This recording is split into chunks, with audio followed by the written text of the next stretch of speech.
The sun was just starting to rise over the quiet streets of Charleston, South Carolina, when the first patrol car pulled into the cracked parking lot of the Magnolia Motel. The old neon sign buzzed weakly, flickering between pink and white, giving the place an eerie glow that never quite matched the hour. The air was heavy with humidity, carrying the faint smell of salt from the harbor a few miles away. To most, it was an ordinary Thursday morning, a day like any other. But for a few people, this would be the day everything changed. The motel itself was the kind of place people stayed when they wanted to be unseen. The walls were thin, the paint was chipped, and the rooms smelled faintly of cigarettes, no matter how much air freshener the owner used. But at 6:47 a.m., room 214 was about to become the center of something far bigger than anyone could imagine. Detective Carl Whitmore leaned against his cruiser, squinting into the weak morning light. His uniform was crisp, his jaw clenched, and his eyes restless. He'd been on the force for over 15 years, long enough to know when something wasn't as simple as it looked. There was a sharpness to his movements, a confidence that came from power. People respected him in this town, or at least they feared him enough to pretend to. A few miles away, a man named Marcus Lee was finishing his morning jog. He ran this route every day, the one that passed through the quiet park by the water and looped back toward the downtown square. He liked the routine, the peace before the world woke up. On the surface, he looked like anyone else, athletic, polite, calm. But Marcus lived his life behind layers that no one in Charleston had any reason to question. To most people, he was just another successful professional who'd moved into town a few months back. He kept to himself, paid his bills on time, and never made trouble. But there was something about the way he carried himself, controlled, observant, that suggested a man used to more than what he appeared to be. As he slowed near his car, parked along a quiet street lined with magnolia trees, he noticed the police tape fluttering across the road up ahead. A few officers stood talking, their radios crackling, their voices sharp. He didn't stop to stare. He'd learned not to draw attention, but something in the air unsettled him. The tension was almost visible, like static waiting to snap. Back at the motel, the whispers were already starting. A young woman at the front desk, nervously twisting the edge of her uniform, told an officer she'd heard shouting around dawn. Another man in the parking lot said he'd seen someone arguing near one of the rooms earlier that morning. No one was sure what exactly had happened, but everyone agreed it didn't sound good. Detective Whitmore stood at the door of room 214, gloved hand resting on the knob. Inside, the air was stale. The curtains were drawn tight, letting in only a sliver of light. A broken lamp lay on the floor. A chair had been knocked over. There was the faint metallic smell that always made his stomach tighten, a scent he'd gotten too used to over the years. But what caught his attention more than the scene itself was the wallet lying near the foot of the bed. Inside, a driver's license, a name, a face. Marcus Lee. By the time the call came in for Marcus to come down for questioning, the city had fully woken. The streets were crowded, the sound of traffic steady and distant. Marcus didn't argue when the officers approached him outside his apartment building. He didn't raise his voice or demand answers. He simply nodded, his expression unreadable, and followed them into the back of the patrol car. To the people watching, it looked simple. Another arrest, another black man in handcuffs. No one knew who he really was. No one knew what kind of line they were about to cross.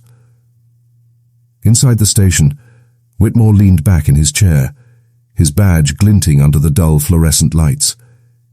He liked moments like this, the silence before an interrogation, when the balance of power was entirely his. He didn't know who Marcus Lee really was, and he didn't care. All he saw was a man he could pin something on, a convenient suspect. Marcus sat across from him, calm and composed. His hands rested loosely on the table. His eyes didn't flinch when Whitmore spoke. Something was unsettling about that calm, like a man who knew exactly how much he was being underestimated. Outside the interrogation room, a young officer named Daniels watched through the glass, uneasy. He'd been on the job less than a year and hadn't yet learned how to hide his discomfort.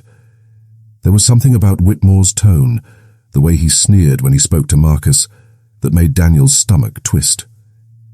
He'd seen that look before, the one officers got when they thought no one important was watching. Whitmore leaned forward, tapping his pen against the table. "You think you're smarter than me?" he said quietly. "You think people like you just get to walk away?" Marcus didn't respond. His silence was steady, deliberate. Whitmore smirked, leaning back in his chair. "You're going to regret that silence." In that moment, the balance of power seemed clear. Whitmore was the law, the authority, the man in charge. Marcus was just another face across the table. But beneath that calm exterior, Marcus was already thinking 3 steps ahead.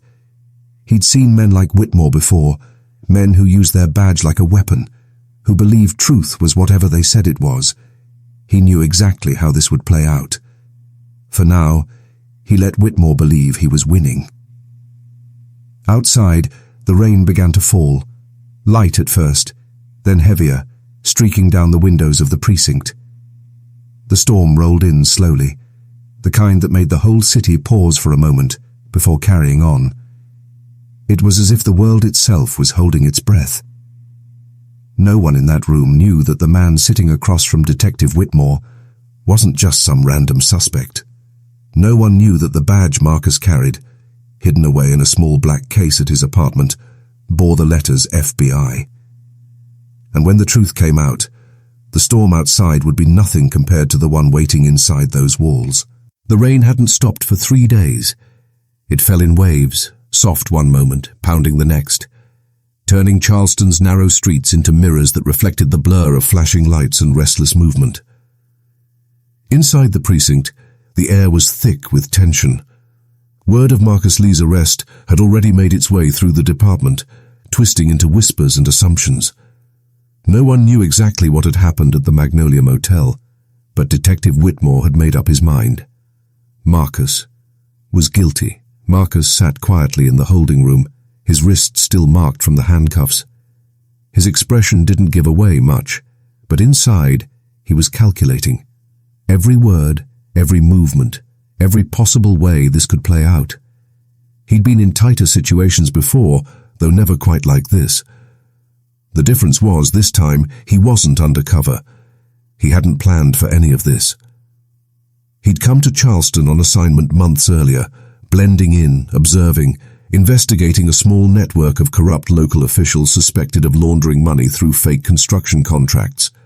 Whitmore's name had been on one of those lists. He hadn't expected to get tangled this fast. Whitmore, on the other hand, was relishing it. He'd built his reputation on control of his team, control of his suspects, control of the narrative. But that control had started to slip lately. Complaints were piling up.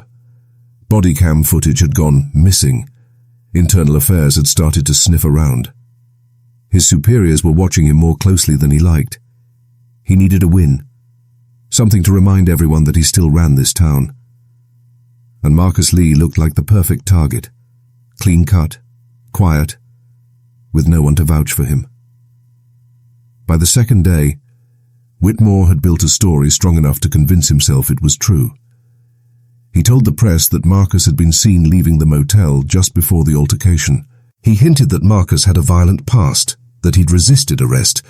None of it could be proven, but Whitmore knew how to make things sound convincing. All he needed was a few well-placed lies and a witness who didn't want to get involved. Marcus watched from behind the glass when Whitmore gave his statement. There was a rhythm to his lies, smooth, confident, almost rehearsed. It wasn't the first time Marcus had seen an officer twist the truth, but there was something about the casualness of it that made his blood run cold. He could have revealed who he really was right there, flashed his badge, called his supervisor, ended the charade. But he didn't. Not yet. He needed to know how deep this went. That night, Marcus was released on bail. his record clean, his expression unreadable. He didn't go home. Instead, he drove to the edge of town, parking near the dark outline of the old pier. The storm had calmed, leaving the air still and heavy. He sat there, staring at the reflection of streetlights on the water, his mind racing. He wasn't angry, not yet, but he felt something worse creeping in. Disappointment. He'd spent years believing that exposure and reform could fix things, that the system, for all its flaws, could still deliver justice. But as he sat there, replaying Whitmore's smirk, the way he'd lied so easily, Marcus felt something shift. Meanwhile, Whitmore was unraveling in his own way. He'd always prided himself on control, but lately, everything felt just slightly off. His wife, Melissa, had started asking questions about the late nights. His partner, Daniels, had begun to keep his distance, his silence in the office louder than any accusation. And then there was the anonymous envelope that had appeared in his locker 2 days after Marcus's arrest. Inside was a single sheet of paper with a list of names. People Whitmore recognized from cases he'd manipulated. At the bottom, someone had written, "We're watching you." He tore it up immediately, but the unease lingered. He started drinking more.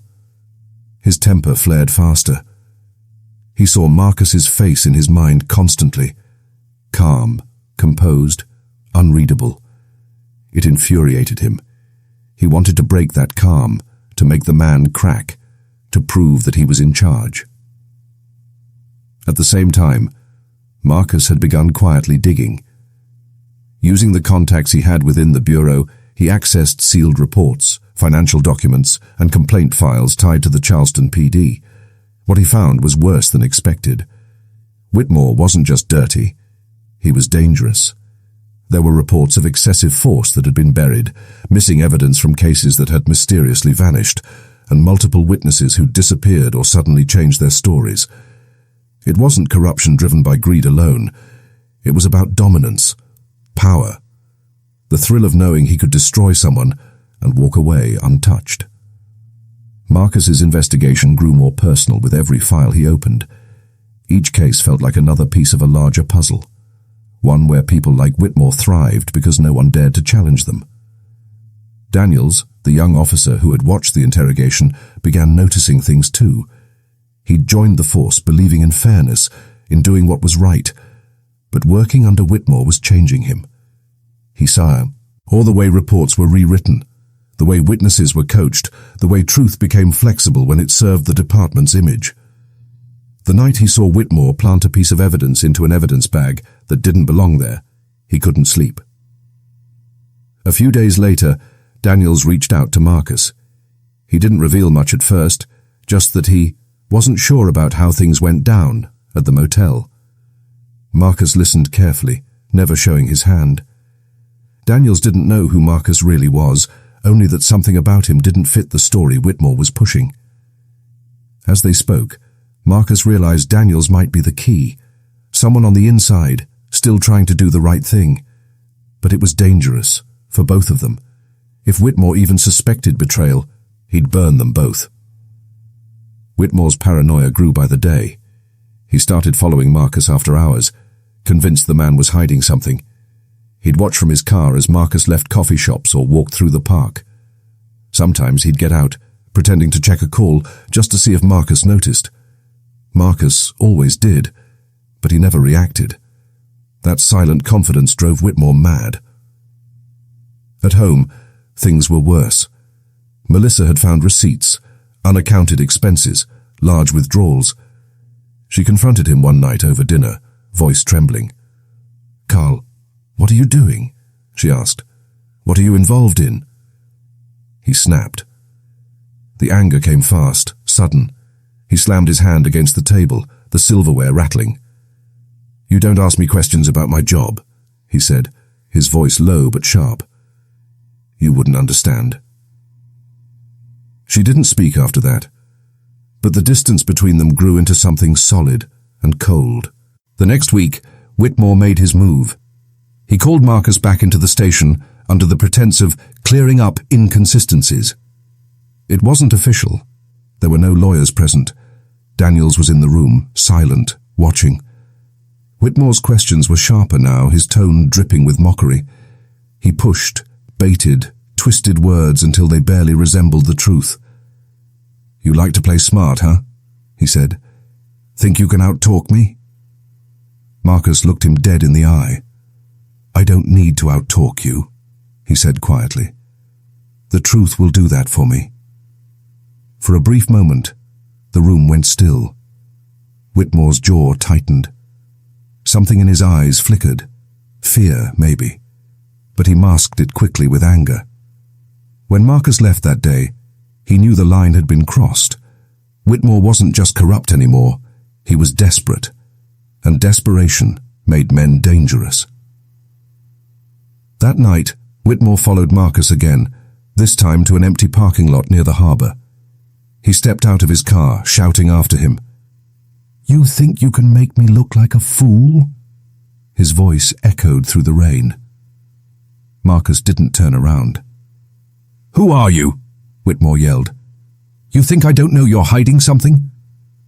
Marcus stopped then, finally facing him. The look in his eyes made Whitmore pause. Not fear, not defiance, just quiet certainty. "Be careful what you're trying to find," Marcus said. "You might not like what's waiting." For the first time, Whitmore felt it. A flicker of doubt. In the days that followed, the walls began to close in. Whitmore received another envelope, this one with photos, grainy surveillance stills showing him taking bribes, falsifying evidence. The note underneath said only, "He knows." Marcus, meanwhile, had made his decision. He couldn't expose himself yet, not without proof solid enough to crush Whitmore completely. But the moment was coming. He could feel it. Every lie, every threat, every act of cruelty was building towards something inevitable. Whitmore's control was slipping, and the more he tried to regain it, the faster everything spiraled. The officers around him began to distance themselves. Daniels avoided eye contact. Melissa stopped answering his calls. Even the chief had started asking questions. The night before it all came crashing down, Whitmore sat alone in his car outside Marcus's apartment, rain streaking across the windshield. His hands shook as he gripped the steering wheel. He wasn't sure if he wanted to arrest Marcus or kill him. All he knew was that the man had taken something from him, his confidence, his reputation, his illusion of power. Inside the apartment, Marcus stood by the window, watching the faint outline of the car parked across the street. He didn't need to guess who it was. The storm outside was building again, low thunder rolling in the distance. He knew what was coming. He'd seen it in the faces of men like Whitmore before, the moment when they realized their lives were about to collapse. The air was heavy with something inevitable, something waiting to snap.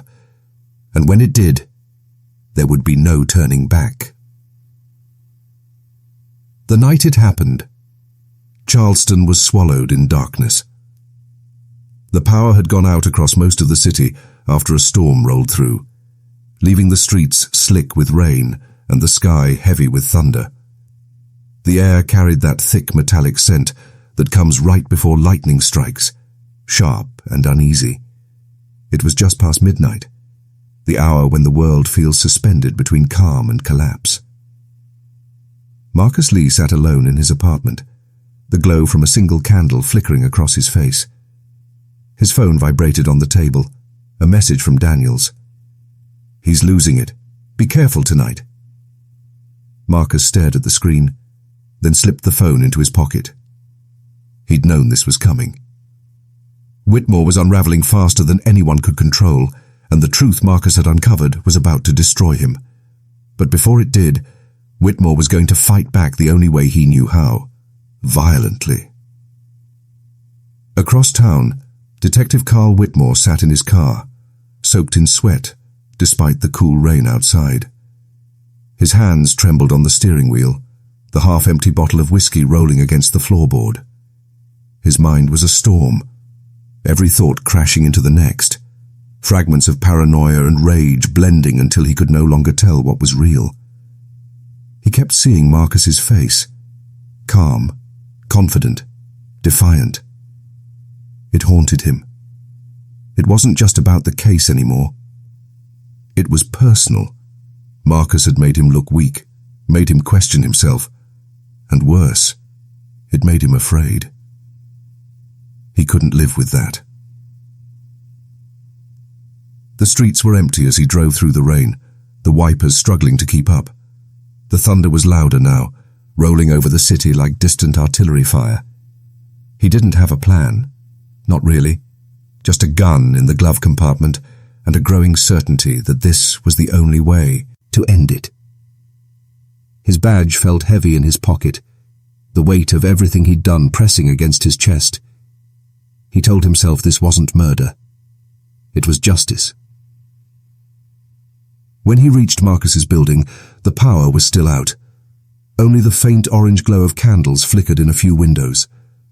Whitmore parked across the street and stepped out into the rain, his boots splashing through puddles. He pulled his jacket tighter, feeling the cold bite through the fabric. His reflection in the glass door looked older, angrier, and more hollow than he remembered. Marcus was waiting for him. He'd known Whitmore would come. Men like him always did. When the lies started to crack, they clung to violence as a way to stay in control.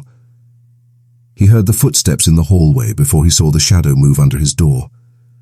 Slowly, he reached into the drawer beside him and pulled out his badge, the small metal emblem of the FBI glinting in the candlelight. He placed it on the table where Whitmore couldn't miss it. The knock came, 3 sharp bangs that made the candle flame flicker. Marcus didn't move right away. He wanted Whitmore to wait, to feel the silence pressing in around him. Then, finally, he opened the door. Whitmore stood there, rain dripping from his hair, his eyes bloodshot and wild. For a moment, neither of them spoke. The tension between them was thick, almost physical, like static humming in the air. "You think you're clever," Whitmore said, his voice low and rough. "You think you can ruin me?" Marcus's tone was calm. "You ruined yourself." That small, measured sentence lit something inside Whitmore. His jaw tightened, his hand twitching toward the gun under his jacket. "You don't know who you're messing with," he growled. "I know exactly who I'm dealing with," Marcus said quietly. He took a step back, letting the candlelight fall across the badge on the table. "Special Agent Marcus Lee, Federal Bureau of Investigation." Whitmore froze. His eyes darted to the badge, then back to Marcus. For a split second, something like fear crossed his face, but it didn't last. The fear turned into rage, raw and consuming. "You set me up," he whispered. "You've been playing me this whole time." Marcus didn't deny it. "I gave you chances, Carl. To tell the truth. To stop before it went too far." Whitmore's voice cracked. "You think you can take everything from me? My career, my family, everything I built? I'm not taking it," Marcus said. "You threw it away." The silence that followed felt endless. The only sound was the rain tapping against the windows and the faint rumble of thunder. Whitmore's breathing grew heavier, his chest rising and falling like he was trying to hold himself back. But then, his hand moved. Slow at first, then fast. The gun came out in one motion, the metal glinting in the candlelight. Marcus raised his hand slightly, his voice steady. "Don't do this, Carl. It's over." Whitmore's hand shook. "No, it's not over, until I say it is." For a second, Marcus thought he might actually put the gun down. There was a flicker of doubt in Whitmore's eyes, a tremor of regret. But it vanished as quickly as it came. The fear, the anger, the shame. They all fused into something uncontrollable. His finger tightened on the trigger. The shot shattered the silence. The sound was deafening in the small room, the echo bouncing off the walls. The candle flickered out, plunging everything into darkness. Marcus staggered back. Quad, the impact throwing him against the wall. Pain bloomed across his shoulder, sharp and burning, but he stayed on his feet. Whitmore's chest was heaving, his eyes wide. He hadn't expected Marcus to still be standing. "You just made the biggest mistake of your life," Marcus said through gritted teeth. In the darkness, Marcus moved fast. Years of training kicked in, every movement precise. He grabbed the side table and shoved it hard, knocking the gun from Whitmore's hand. The weapon clattered across the floor, disappearing into the shadows. Whitmore lunged forward, grabbing Marcus by the collar. They crashed into the wall, struggling for control. Rain poured harder outside, thunder booming overhead as the two men fought in the flickering glow from the streetlights outside. Whitmore's rage was animalistic. Wild swings, desperate grunts. But Marcus fought with control, every strike calculated. He wasn't fighting to kill. He was fighting to stop him. "Stop!" Marcus shouted, trying to hold Whitmore back. But Whitmore wasn't listening. He slammed Marcus against the wall again, his hands around his throat. "You don't get to take my life from me!" he screamed. His voice cracked with something deeper than anger. Desperation, fear, the realization that everything he'd built was gone. Marcus tried to pull free, but Whitmore's grip was tight, his face twisted in rage. The edges of Marcus's vision began to blur. He reached blindly, grabbing the nearest thing, a broken lamp base from the floor, and swung.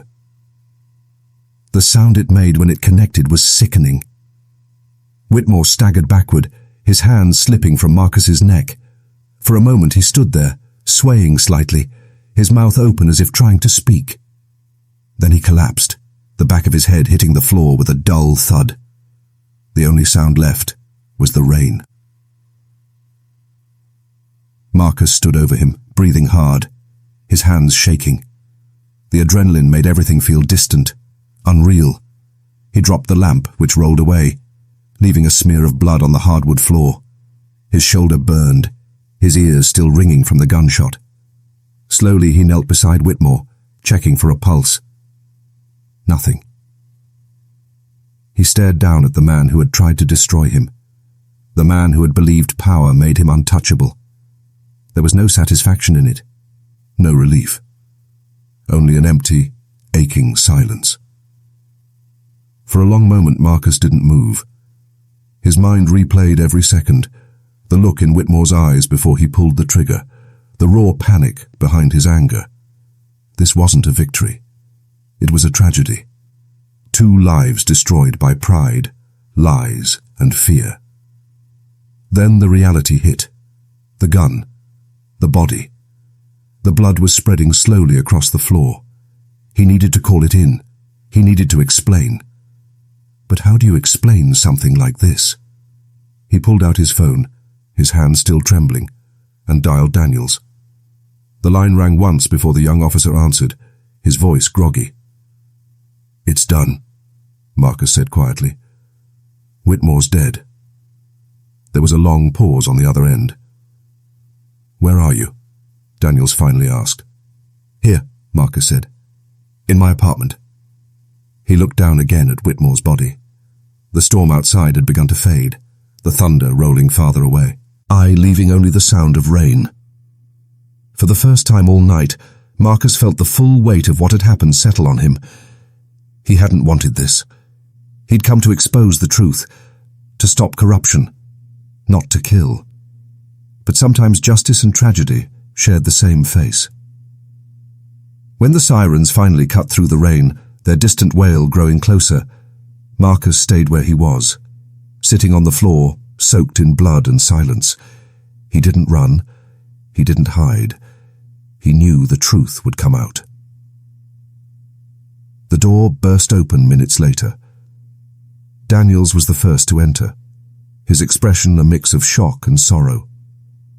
He took one look at Whitmore, then at Marcus, and understood everything without needing an explanation. Marcus didn't say a word. He just looked up, his voice barely a whisper. "He gave me no choice." Daniels nodded slowly, his face pale. "I know," The room was still except for the rain dripping through the open window, pooling near the body. The candle had gone out long ago, leaving only the grey light of dawn creeping through the clouds.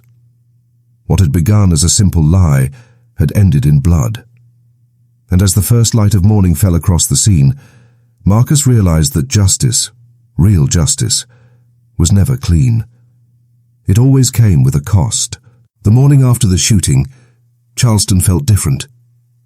The storm had passed, but the air was still heavy, like the city hadn't quite exhaled yet. The streets were washed clean, glistening under the pale grey light, but nothing about it felt peaceful. There was something uneasy hanging in the air, a silence that followed the sound of tragedy. Inside the small apartment on Bay Street, the crime scene unit worked quietly, their movements deliberate. The smell of gunpowder still lingered beneath the disinfectant and rain-soaked air. Detective Carl Whitmore's body had been taken away hours ago, but the outline of his fall was still there in the faint smudge of dried blood on the floorboards. Marcus Lee sat in the corner, wrists cuffed, head lowered. His shirt was stained dark across the shoulder where the bullet had grazed him. He looked calm on the outside, but inside, he was unraveling. He'd replayed the moment 100 times since it happened.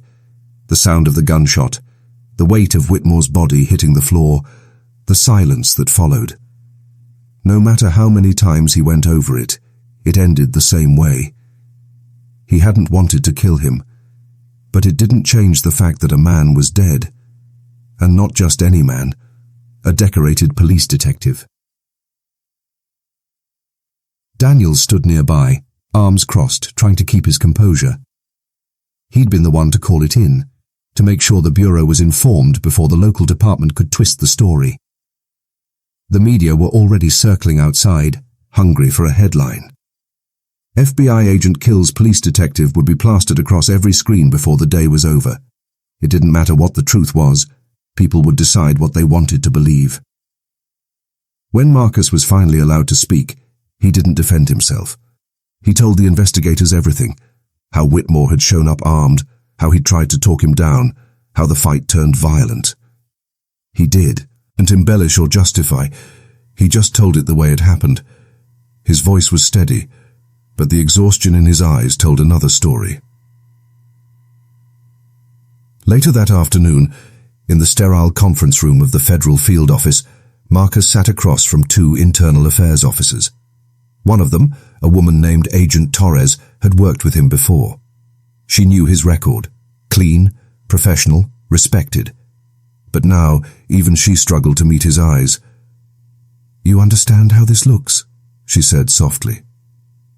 "I do," Marcus replied. "Whitmore was a local hero. 15 years on the force. You shoot him, and suddenly you're the villain." Marcus nodded. "He shot first." Torres sighed. "That's not what the headlines will say." Outside the Bureau, Charleston buzzed with gossip and outrage. News vans crowded the sidewalks. Reporters interviewed anyone who had ever worked with Whitmore. His fellow officers described him as dedicated and fearless. They talked about his years of service, his record, and his family. The story was clear.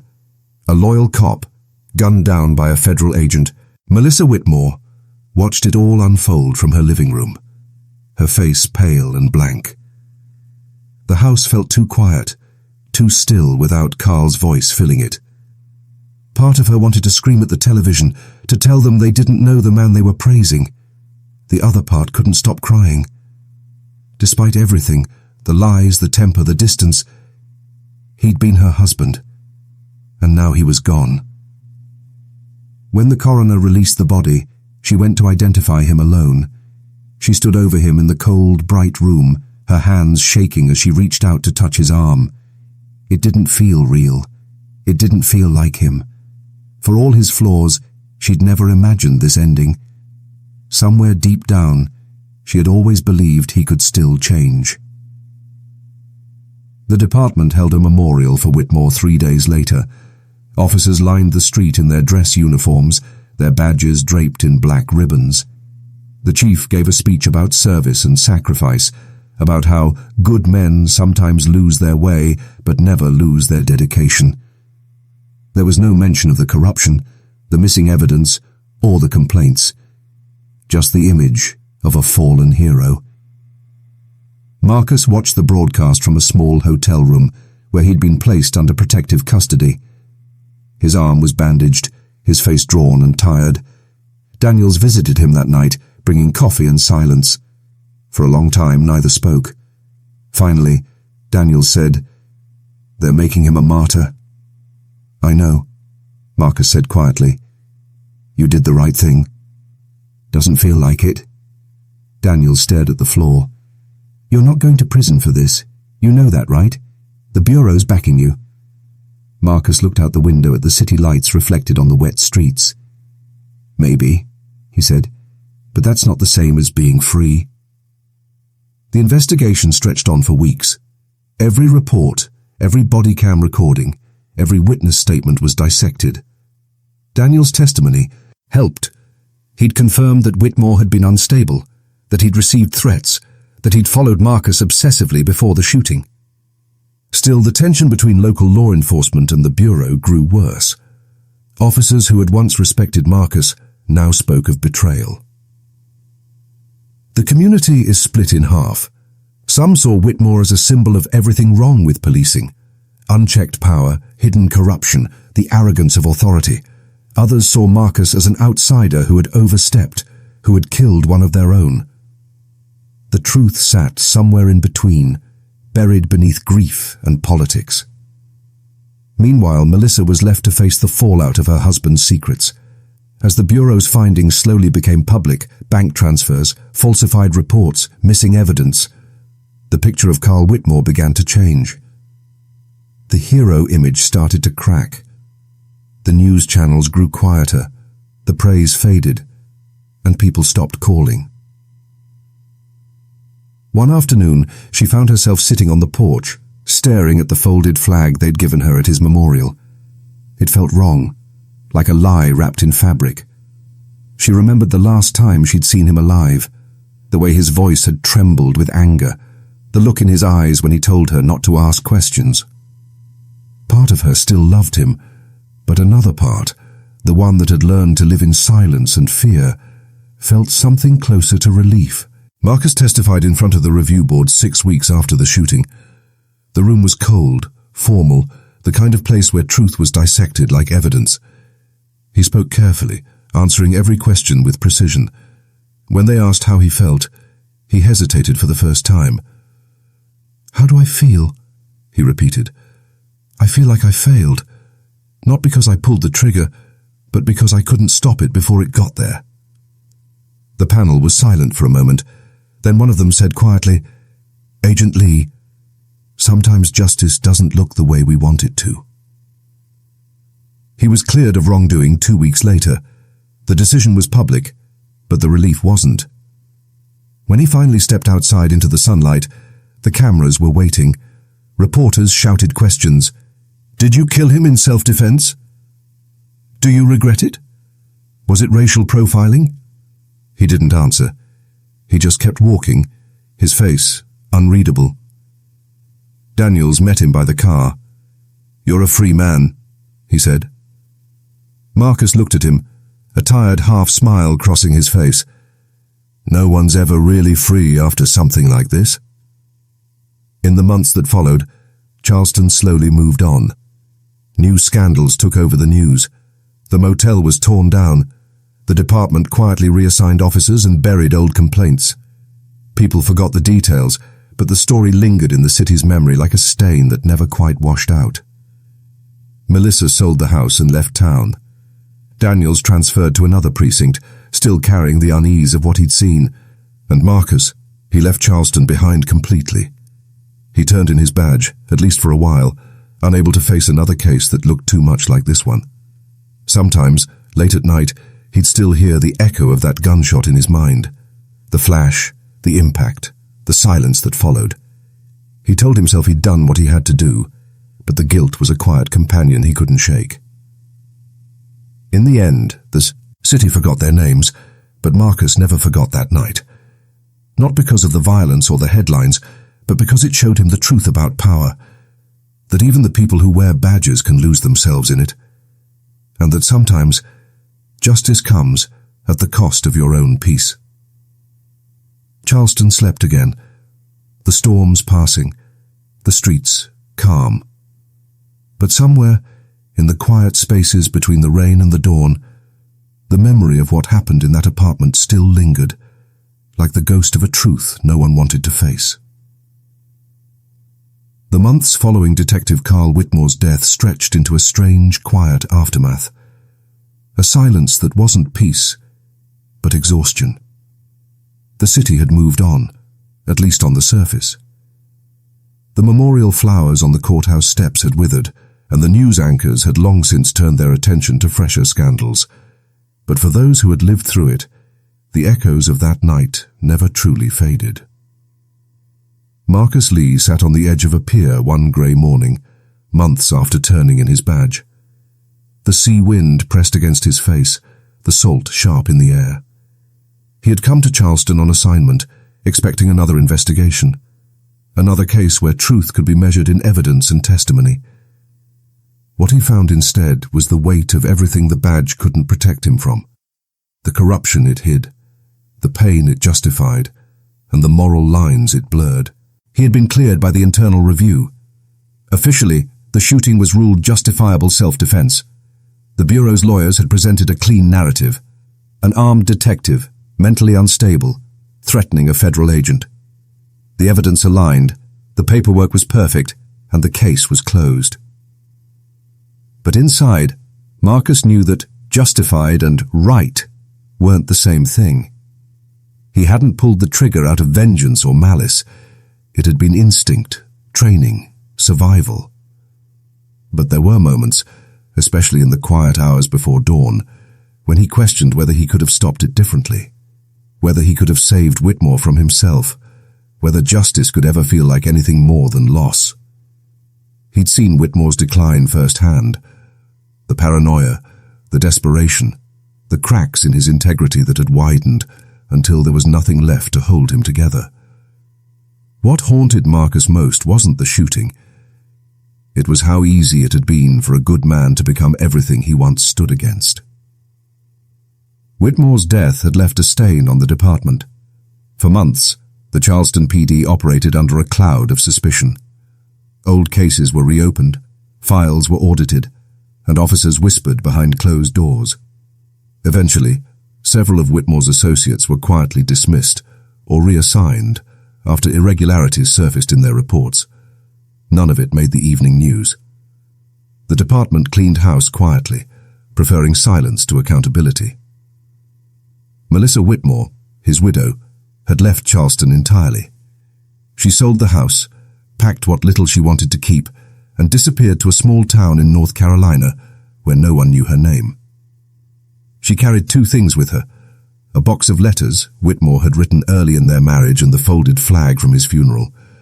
Some nights, she'd open the letters and read the promises he'd made before the anger took over. Other nights, she'd leave them sealed, unable to face the ghost of who he had been. She never spoke publicly about her husband's corruption. When journalists reached out, she declined every interview.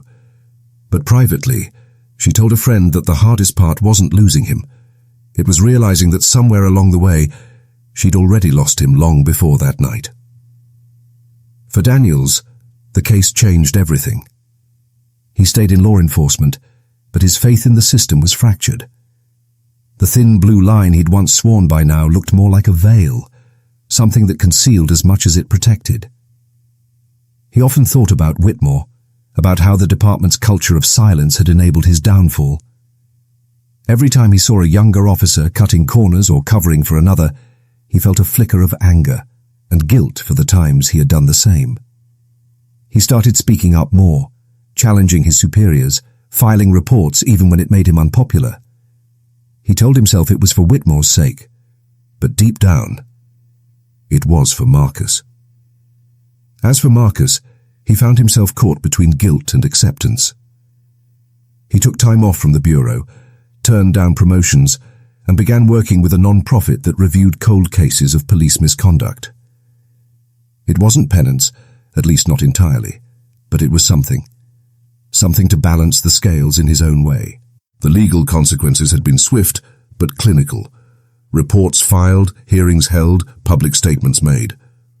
On paper, justice had been served. But justice, Marcus realized, was more of an illusion than a verdict. It didn't heal the people left behind, and it didn't absolve the choices that led to tragedy. It simply drew a line and called it closure. The broader impact of the case rippled quietly through the city. Charleston's police department implemented new oversight measures and mandatory psychological evaluations for officers. It was presented as reform, a way to prevent another Whitmore situation. But beneath the surface, many officers resented the change, seeing it as punishment rather than progress. Citizens, too, were divided. Some praised the Bureau for exposing the corruption within local law enforcement. Others called it federal overreach. In coffee shops and online forums, people debated whether Whitmore had been a villain or a victim of his own demons, or of a system that pushed men to the edge and then discarded them when they broke. And in those arguments, Marcus saw the truth of it all, the lines between right and wrong, hero and villain, justice and revenge. None of them were clean. Whitmore's story became a cautionary tale whispered in police circles, not about corruption, but about control, about what happens when pride and power go unchecked. But for Marcus, it wasn't a story about one man's fall. It was about the system that built him, broke him, and then buried him under ceremony and silence. He thought often about the night of the shooting, how a single second, one pull of the trigger, had rewritten the lives of everyone involved. He thought about Melissa's trembling voice on the phone when she'd called him after the investigation closed, saying only, "He wasn't always like that." He thought about Daniel's quiet loyalty, about the officers who looked away when the truth became inconvenient. In the end, he came to understand that morality isn't static. It shifts with circumstance, bends under pressure, and sometimes collapses entirely. The difference between justice and tragedy often depends on who gets to write the report. Months later, he returned to Charleston one last time. He stood outside the old motel, the one at the center of it all, now reduced to an empty lot fenced off for redevelopment. The city had erased it, as if removing the place could erase what had happened there. Marcus closed his eyes and listened to the wind moving through the tall grass. For the first time, he didn't feel anger or guilt, just a kind of weary acceptance. He knew now that justice was never absolute. It was a fragile thing, constantly tested by ego, ambition, and fear. And yet, even in its imperfection, it was worth chasing, because the alternative was chaos. As he turned to leave, the sun broke through the clouds, scattering light across the damp pavement. Charleston breathed again, indifferent and eternal. Somewhere in the distance, the church bells rang, the same sound that had echoed through the city on the night of Whitmore's death. But this time, it didn't sound like mourning. It sounded like something else. Maybe forgiveness, maybe survival, or maybe just the world moving on, as it always does.